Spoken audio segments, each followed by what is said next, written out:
Good morning, good afternoon, good evening, wherever you're watching me from. I know that many of you are now lying down on their beds and are watching me while lying down. My name is Mazezok and welcome to Njenje Media TV. So we will be bringing you this one. I'll be anchoring it myself to review the protest yesterday, what the world is saying, what the people are saying, and what is happening today. The people are out on the street. Many of you may have seen that happening from so many media platforms as to the protest that is ongoing. Sadly, yesterday, sadly, yesterday, Nigerians lost some Nigerians unprovoked. It's one of those things that really ought not to happen. Some Nigerians, especially in northern part of Nigeria, Kaduna, that is Zaria and Bauchi, Medugri actually, where individuals were shot and lives were lost. We saw in Kano, which has raised issues where people are now saying or call off the protest because of looting. People, no one, no one with its, his or her right senses will call for people to go and loot anywhere. Good morning, Glady Oyabo. Thank you very much for joining. I believe you're joining us from the United States of America. No one in their right senses would want things looted. I made a tweet earlier this morning. I said, anyone who is wanting to protest, bear in mind it is your constitutional right to protest, but you must protest peacefully. And for you to protest peacefully and for you to not wear the tag as anarchists and destroyers, please help the Nigerian law enforcement agents to stop those who want to destroy anything.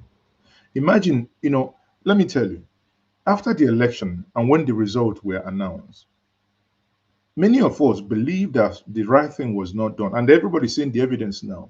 We went on the streets to protest in Abuja for 27 days, non-stop. Rain, sun, shine, non-stop. We went. We started at the Unity Fountain in Abuja, right? But even when we started doing that, the government were not too upfront with us. I'm saying it probably for the first time here. Every time we came out to protest in Abuja, we mobilized, quote unquote, the police to come out to do what? To give us protection. We pay the police with our own money to buy fuel because whenever we are going, we go from the day we went to the INEC, we go from the Unity Fountain, we go to the INEC, we'll circle back, we'll come back. The day we went to the judiciary, even the day we went to the American embassy, the Canadian embassy, we were marching the streets of Abuja in procession, allowing cars to go on one side when we also marching. Another thing we did was we had at least 10 bouncers working with the police. The day we were to be stabbed, myself and more, addressing the crowd at the Unity Fountain, thank God, not the DSS, not the police, whoever saved my life and that of Dr. Mo, go ask Dr. Mo. Dr. Mo was standing, I was standing beside him. The guy was approaching both of us from the back. We don't know who he may have stabbed or who he may have wished to stab. But one of our bodyguards, or rather I don't like calling them bodyguard, the bouncers basically stopped him because he was very watchful, saw him trying to pull out something. By the time he grabbed him, he saw a dagger that he held, right? So what am I trying to say, people? In as much as we have a point to make, in as much as this government is stone deaf, as in stone, something is blocking their ears. because they do not rate you. But please, even in this moment, I beg of us, we must help. If it comes to the point, let the protesters become citizens arrests, uh, I don't know, citizen arrest scout, whatever it is. Let's be vigilant. Because if we allow them, if you allow them to go burn something, destroy something, then they call you anarchist. We have our phones. If we call the attention of police, whenever you're calling the attention of the police, make sure you are recording it. For those of you, let me give you one secret. If you're going to protest, make sure you have a breast pocket, a pocket that you can put your phone like this, and you can put on your recording, and you're walking to a policeman, approaching a policeman while you're recording, so that is, you're not putting your camera and endangering yourself. Secret 101, right? So if we do this, what I'm asking us to do is very simple. Do not allow any miscreant, do not allow anybody to destroy property in your name. Because if they do, it's going to hurt you. It's going to destroy that point which you're making. Imagine now what happened yesterday. Everybody is saying, oh, these people, they are protesting, they want to destroy this. They are taking the narrative away from what and the reason why you came out and saying they are anarchists. Look at in Kano. It's very painful. You know why it's very painful? We should not and we must not destroy anything. You know why? Nigeria is not entirely a rich nation. Don't think that Nigeria has so much money. Even the little we have these cucumbers and carrots called politicians, thieves, stealing almost over 50% of what you have. Then the little that they will use in doing any infrastructure, they will do the fakest, the weakest, the worst form of infrastructure for you. Then you go and destroy the little infrastructure you have. It brings me to the point that I made before and during and after the ENDSears. When in the Southeast, my own brothers during the ENDSears went from police station to police station destroying it in the name that, oh, ENDSears, police will do this to us. I said, listen, whatever you're going to bring after you've done this, no matter how good you think it is, it will be worse than the police that you have. Fast forward, 4 years later, everybody has run away. What I said, has it not happened? Yes, the police is not entirely the best we can have, but they are product of our own society. We cannot allow people to come and destroy infrastructures that we do not even have in the name that they want to protest. Please, we must help to protect the little infrastructure we have. You know how much a bag of cement is? We go into a building, you light it up, everything burns.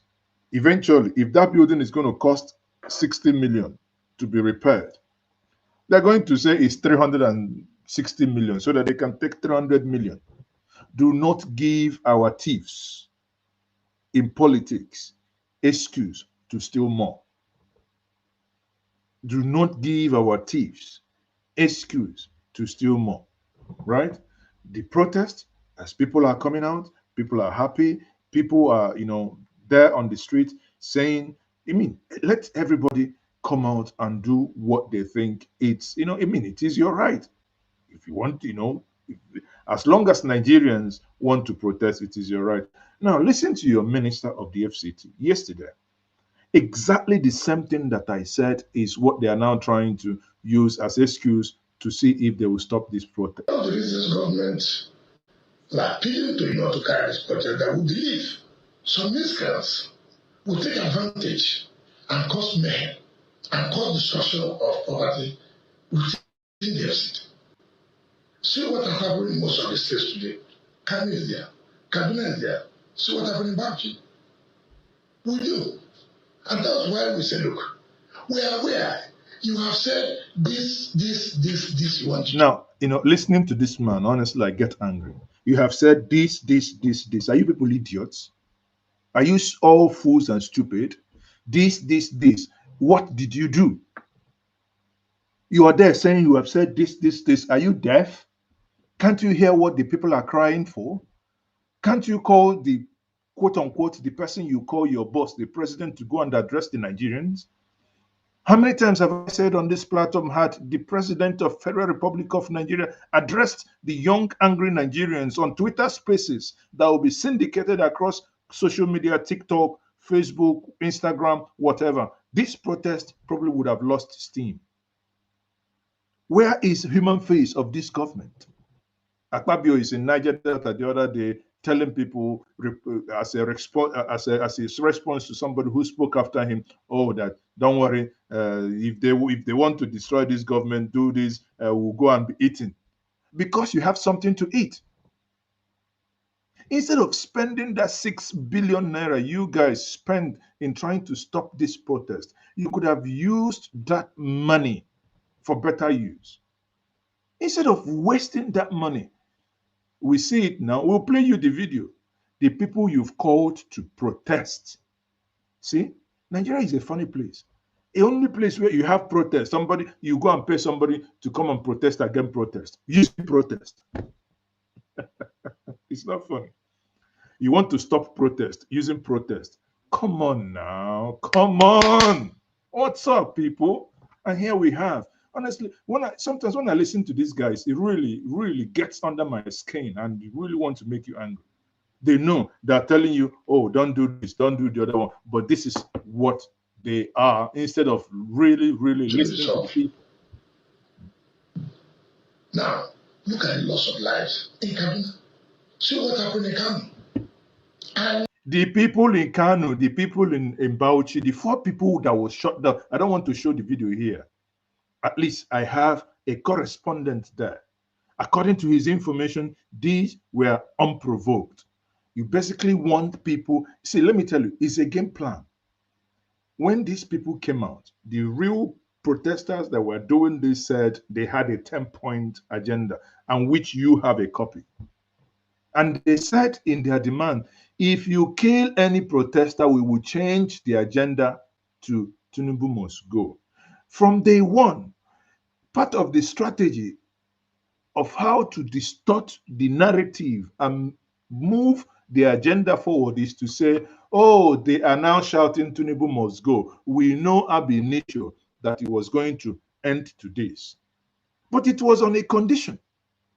Do not kill any Nigerian. Is it too much to understand? Do not kill a life. Protect them. Protect them for Christ's sake. Why are you killing a life? If with the help of protesters that came out in Bauchi, these places were not vandalized, it's fine. But I can bet you that even that government is behind those who vandalize those areas. I can bet you that. In order just to create bad blood and create confusion. Why does government, especially this government, thrive in things that does not make sense to the citizens of this nation?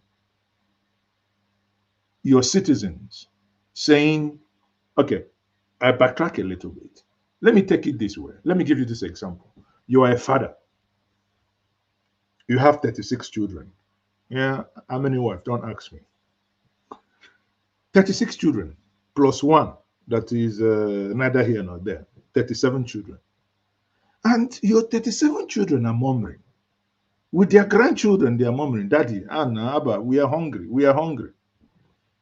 Is what you're going to do as a father, if genuinely you love your children, because it appears that the person in charge of the Federal Republic of Nigeria does not understand his job, that his job first and foremost, that he is a father to 220 million people.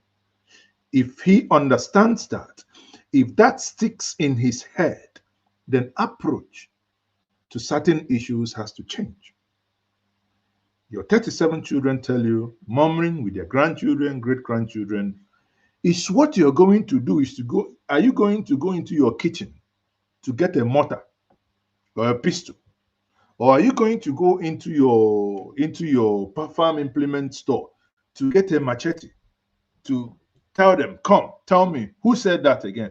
Eh? Eh? Or are you going to go out and get an outsider to say, come, if these children talk this thing again, wipe them? Why would you want to be thinking like that? Are you scared that you did not win the election? I keep telling Nigerians across the divide, no matter, irrespective of who you supported in the last election, the moment the Supreme Court made those pronouncements, that we felt, well, election didn't go the way it went. For me, the election is done, dusted, closed. That chapter is closed. Many people moved on. That you contested and took part in a previous election is not a right, does not preclude you from airing your views if things are not going right. When people say, let them go and protest, after all they voted, I say, no, it's not. By the way, go and get the electoral map. If you go and look at the electoral map, you know the funniest thing there, those that protest the most are those that voted or where they allow the most rigging for the incumbent to happen. But however you dice it, however you look at it, Nigerians are basically saying, we are hungry. Fuel price is so high. You promise them that you remove subsidy, this is going to happen, this is going to happen. 1 year after, 14 months after, the refinery is still not working. We are still importing. They told us, and before the senator Ifeanyi Uba left, he led the senators of the downstream, and they went in there. They told us July, it's going to work. I still have it, the tape. Are we still in July?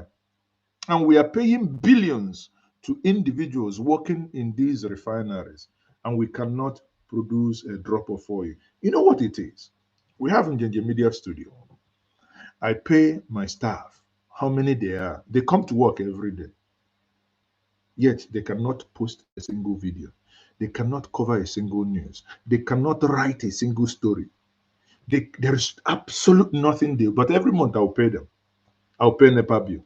I'll pay, whatever we pay. You pay your bills, your rate, and everything, and they'll keep coming to work. They'll keep coming to work. They produce nada. We must have to break this down for Nigerians to begin to comprehend what is happening.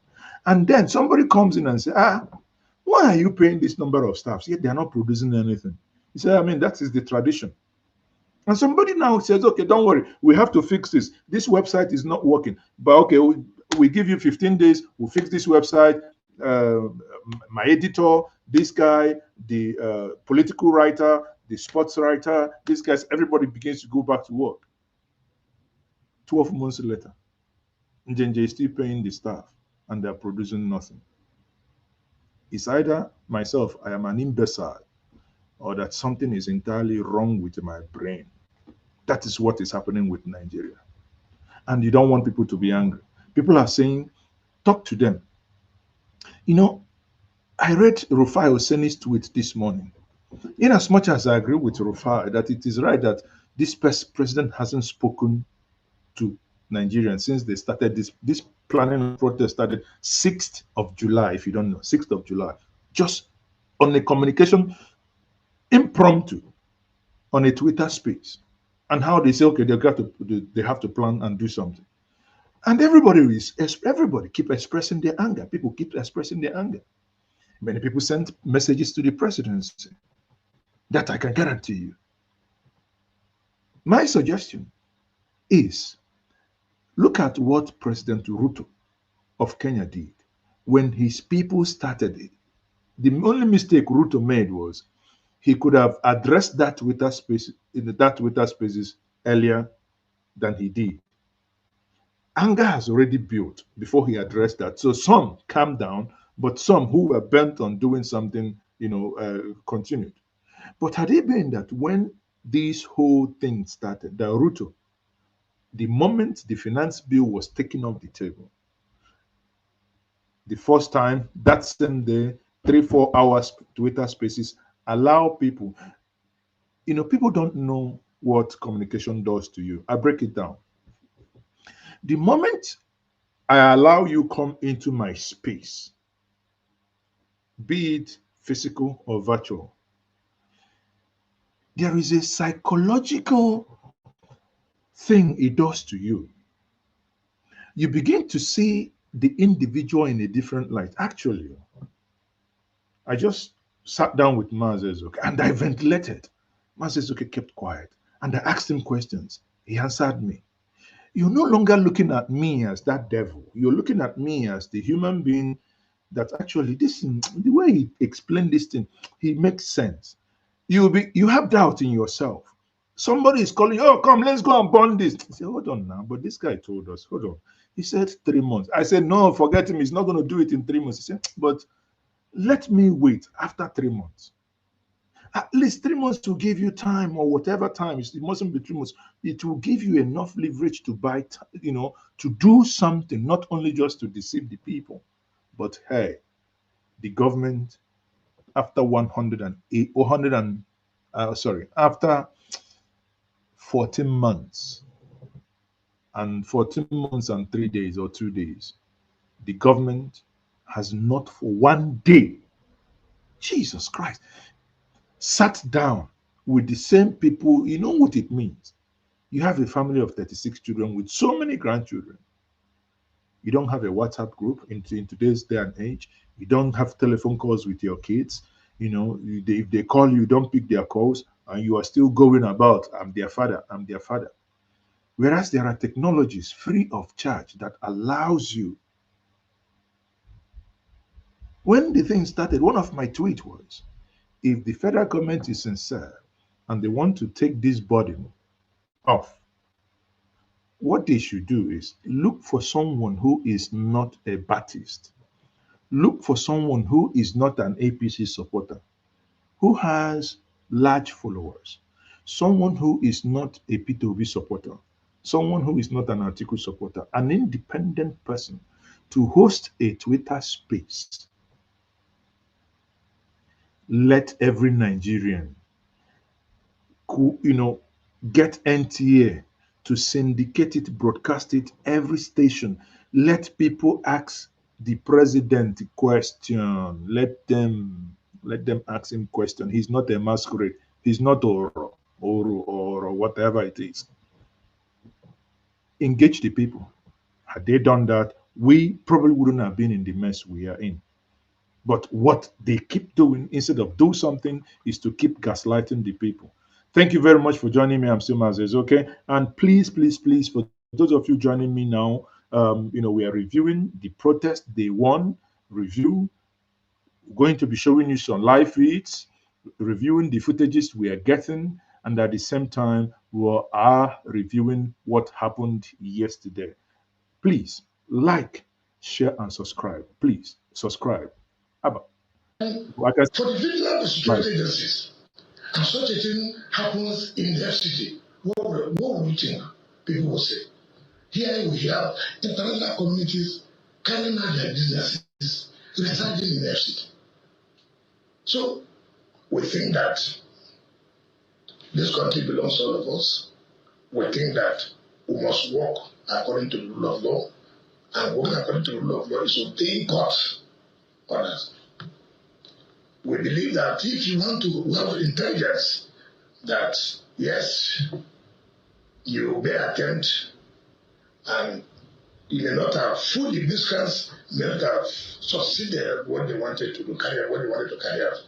And we have intelligence that look, they are coming up tomorrow to destroy property that would lead to loss of life. Wike, you lie. You have absolute zero intelligence. You have no intelligence. If people are coming up to destroy anything, now your voice. You have zero intelligence on this. I put it to you. You do not have any intelligence. Oh, they have intelligence that tomorrow they will come and they will destroy things. It's a lie. You lie. This is the type of intelligence you have. Let me show you, Wike. This is the type of intelligence you have. Now let us, review your own intelligence. This type of intelligence is what you have. You pay people to come and protest. 1,000. You people don't even rate Nigerians. You don't even have shame.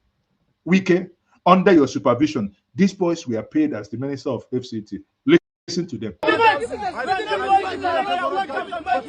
Yes, those people here behind Tinubu campaign office. They say we should collect 1,000 to wear yellow clothes. So we are not accepting their 1,000 protest. They are hungry.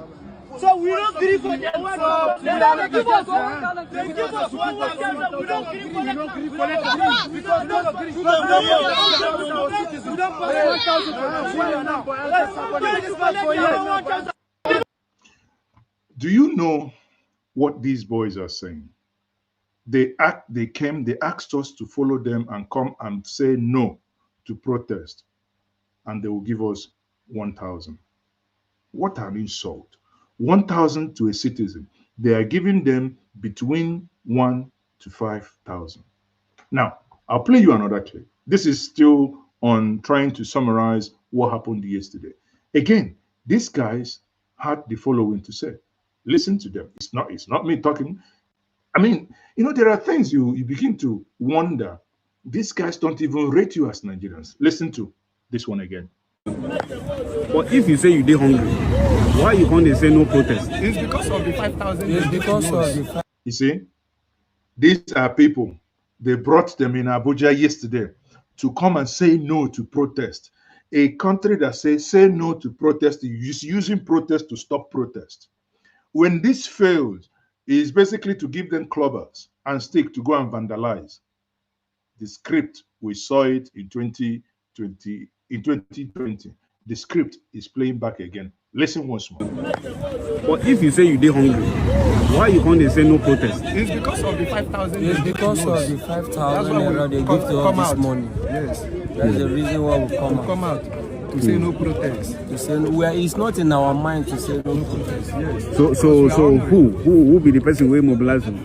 We don't know them. They come with 3 vehicles this morning in our area, telling us to follow them. They will give us 5,000. We should say no to protest. But we are not in support of that because we are hungry for love. Where be that? This hardship is in Asoko. Asoko. Okay. What's the name? My name is Osai Emmanuel. From Benue State. From Benue. Which work do you do? I do plumbing work. Okay. And I'm Anthony from Anambra State. Okay. I'm a scaffolder. But today you deal with those who no one protest. That is the reason why you can see I'm playing. I'm not holding that placard. What do you call it? Placard, the cardboard. The cardboard, yes. I'm not holding it on hand. Okay. It's because of I'm too. I don't need it. I'll never hold that. It's okay. Have you seen it? When the minister comes and tells you, oh, they want to destroy things,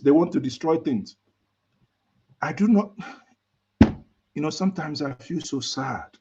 I do not know why it will cost you nothing to do the right thing. But you rather go and steal our money. Who budgeted this 6 billion that they are sharing for these guys to come and say no to protest, using protest to stop protest? Can only happen in Nigeria. Why are they doing it? Those you have yielded your powers to, they are governing you. They are the emperors of Abuja and the emperors of elsewhere. They are buying boys to come and say no protest. And beyond the boys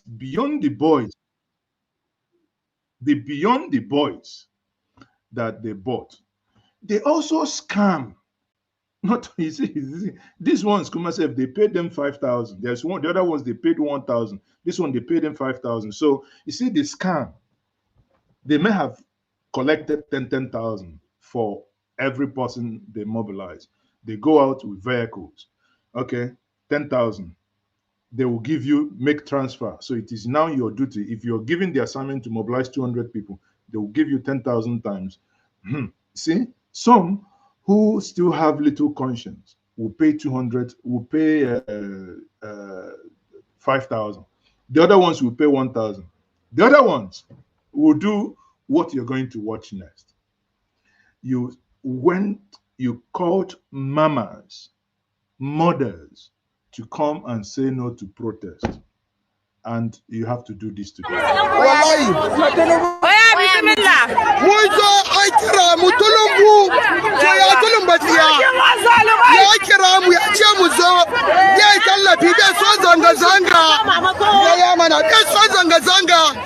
If you don't understand, we were all called to come and do protest against protest.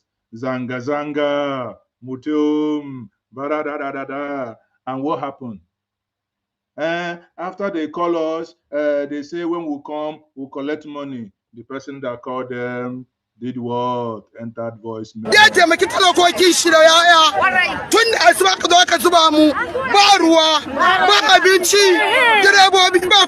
You know, you see, Barua, they gave them no water. Ba Binchi, there is no food. Ba Kudi, they not give them any money. You see, the government has actually ended up tricking these mothers to come and protest in the real sense of it. Because now they are really angry. You have brought them out from where you brought them, transported them into this place, and now did this.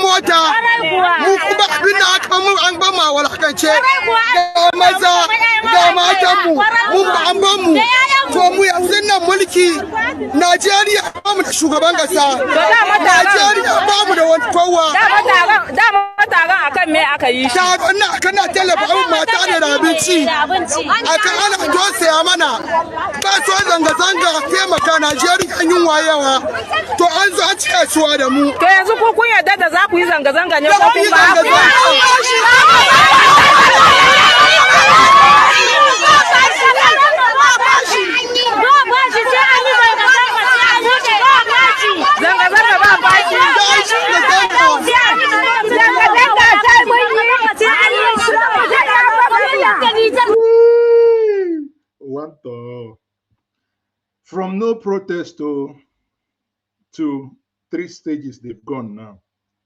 1,000, 5,000 to no 1,000. You think it has ended though? No. It's starting. It's starting. Just go and grab something to drink. It's starting. Here, we are going to be exposing them one by one. Right? You think it has stopped. Now, on the other hand, you now have someone who says, okay, I'm going to defend the government. They have given me money. I will be very eloquent and I'll be very vivacious like this one here. You know, there is one that would always tell us, I want. Today, I want to declare without equivocation. Sorry, please. So this one that is always differing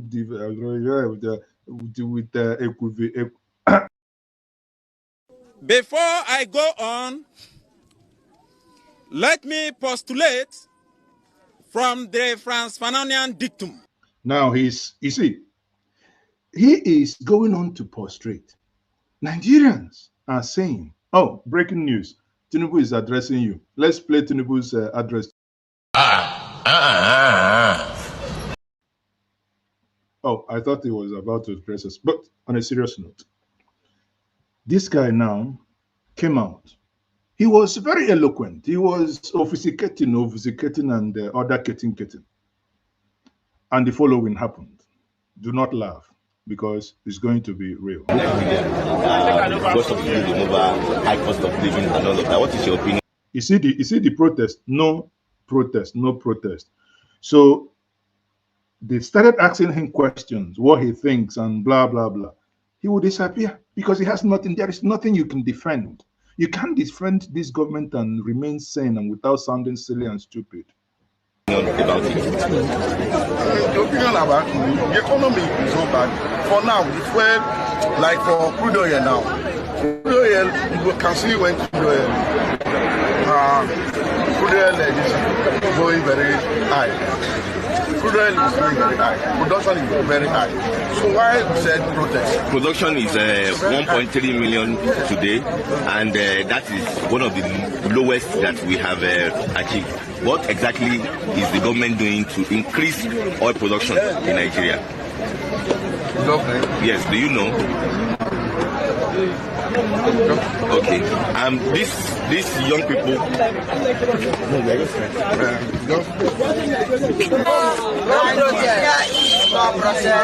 This thing is not fair. They asked him, what is the government doing? The guy looked at it. He didn't get the brief. He came to defend the government saying, no protest. Now, okay, what is the government doing? The guy looked right. He looked left.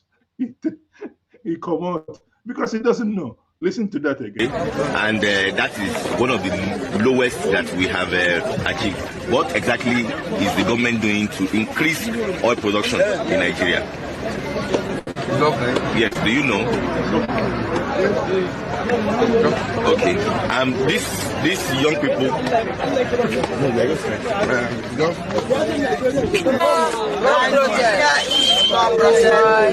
thing is not fair.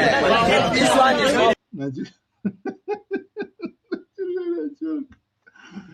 He said, yes, what is the government doing? He said, government? No. Namazi. And what did he do? He ran. To tell you that this government is so clueless. Look at another one, another set of people. See here, no protest. You can look at it. Look at the placard. No protest. But now the reporter goes in, asks this guy a question. Why are you saying no to no protest? The answer, be the judge. How we go take survive for this Nigeria? Work no day, money no day. They brought you to say no zanga zanga. So why are you saying work no day? Look, the guy forgot his script, or maybe he didn't read his script very well. The script says, go there, tell them, no press, no protest, go home, Tinubu is doing well. Why are you saying no work? I thought they've given you work. That is work because they paid you. Let's listen to him again. How we go take survive for this Nigeria? Work no day, money no day, everything is hard. See common garri now, 1 cup of garri now is 200 naira. See, I beg, make na help us for this Nigeria. You just did a Mama, just a video me see the video, see, give me 200 naira. Baba Tinubu, I beg, help us. Jagabam, help us make everything, especially fuel. As the them we have for 95 Fuel, our fuel too cost. To go work now, na wahala. If you go work now to pay money, na wahala. We get hand to work. I beg, make na help us. You see, these are guys who are paid to come and say no protest. They are protesting for no protest. But they forgot the plot and they forgot. See, hunger is not your mate. Hunger, not be anybody's mate. He's on there begging for money. He forgot the script. He forgot that he came to say, Babu zanga zanga, Babu zanga zanga. He said, Mutani. I never chop. I tell you, this country is like Sapele Road. You know Grimek will go front. You know Grimek will go. 5 days it is Sapele Road. I know go back, I know go front. I know Grimek to go back. I know Grimek to come. The road you don't support. The people ask I know Grimek to open the road. While I do no back, no foot, nothing. Government no look at the people. What you call government be this? I beg. You see, government to no look at the people. I said, this clip you just watched is a fair description of what we are in. We know free go back, we know free go back, we know free go front, everything in confusion, right? And this is what the government is basically telling us. But in all this, I must say, yesterday, still under the review, just like they did during the COVID, the people now discovered another warehouse that had their own food that government brought for them to. Now, when I say this, do not think it's when we talk about government, it's not about Tinubu alone. No. It's not about the federal government. Across the states too. How can people say they are hungry? This protest is building on, and they will go and store this food. And the people of Edo discovered their food, and they come there to take whatever belongs to them. See our arrest government give us say they can't hide though. We don't locate her. Yeah, now, Aurora. Serious everywhere. Serious. Tell our friends. No, come carry rest. Serious. For Aurora. Serious. See, those states, they actually give us. Yeah, they go hide down. Yeah. Those states, they go hide down. Our rest. See our rest. So, see government. See our bad government. See our rest. They dash us. They go hide down. See our rest. They go hide down. See our rest. They go hide down. Everybody, we not go carry rest. See those states, that's not go carry. Serious. The guy actually making the video is a serious hype man, right? It's a serious hype man. People are protesting. If you look at their back, if you pay attention, if you look at these guys' back, you see the protesters. Everything go high. One cup of Ghanaian is 200 naira. So no matter how we look at it, bottom line is, and we also have some people from up north who have, I mean, this guy, honestly, irrespective of where he comes from, he appears to have known the president, and he has this message for Nigerians and for Tinubu himself. So if they are watching, let them listen with keen interest. From 2015 to 2023, 8 solid years, Bola Ahmed Tinubu supported the then President Muhammadu Buhari without seeing anything wrong with the hardship that Buhari was inflicting on Nigerians, including the brutalities of the Fulani herdsmen. Even when the then Southwest governors decided to form the Amotekun security outfit to tame the herdsmen, Tinubu could not hide his displeasure. And Buhari was so pleased with him that he appointed him the chairman of his re-election campaign team in 2019. So, why should Nigerians expect Tinubu to be better than Buhari? Although I saw the wicked nature of Tinubu and I pitched my tent with Peter Obi, I could not imagine that Tinubu will be even more brutal, wicked than Buhari. So Tinubu, now that Tinubu has shown his true color, Nigerians have the right to demonstrate against official wickedness. So this is his own reason why he's supporting the protest. However, there are other people also calling for people to come out to protest in their own, with their own ideas. Talk to all Nigerians, all the pastors and afa that are there. You can convince people to collect their tithes, but you cannot convince your member to come out to come and protest. So all the pastors, all the afa, all the imam, babalawos, please tell your people, come out. It's a peaceful. I wish the winner pastor, the redeemed pastor, all of them, they are outside now. Their members will be outside. So please come outside and protest. We go again tomorrow. Tomorrow we will be here. So thank you. Thank you so much. Now, this guy yesterday was still, when the whole thing was going haywire, he was one of those saying tomorrow, that is today, that people are going to come. Now, before we go into reviewing what actually is happening across Nigeria today, one of the reasons why you have to stay here is this. In all this protest, over time, Nigerians across the globe, Nigerians are actually proving that Nigerians love themselves. Nigerians are good people. Yesterday, there was an interview, a news flash from Channels TV that showed one man who said he cycled from Festac to Ojota to go and protest. Bicycle, not motorcycle, bicycle, raw energy to cycle that distance. And it was so painful. He said, if they have taken my future, I have a 13-year-old son who understands coding, who codes, that he wants that child to have a brighter future. And in doing that, he picked the attention of a friend who, Tony Monye. And Tony Monye, immediately, that same yesterday, was able to get the contact of the man in question. And on Twitter, the following magic happened. Enjoy. To this protest that you might find cheery.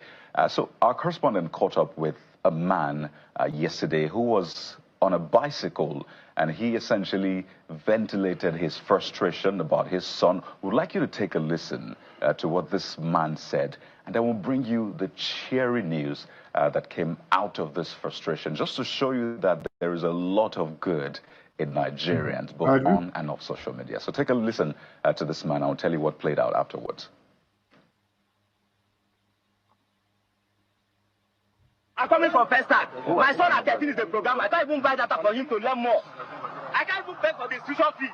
Millions of naira. At 13, he can program them. Good luck Benjamin is his name. My name is Uncle Benjamin Chidoke. So I'd rather die on the street than die at home. I can't sit down and watch the future of my son go to waste. I know I may not have safety again in Nigeria, but my son's future will not waste. I'd rather die on the street than stay at home and die. How do you think all of this should happen, and how do you think government should actually toe on the path of listening and understanding what exactly and how to react to the kind of demands you're making here on the street? Yes, what we are doing here is to the favor of the government.